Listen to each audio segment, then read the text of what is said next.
Another thing that stood out for me is the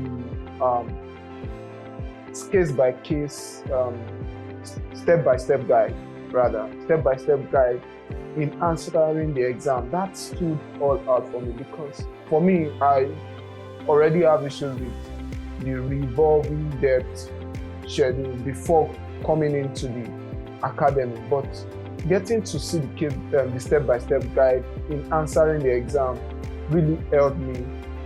And also the case study questions, like we have about 6 to 7 that we have to do, and I had to practice them for the exam. That really made the exam a breeze for me when I did it. Thank you.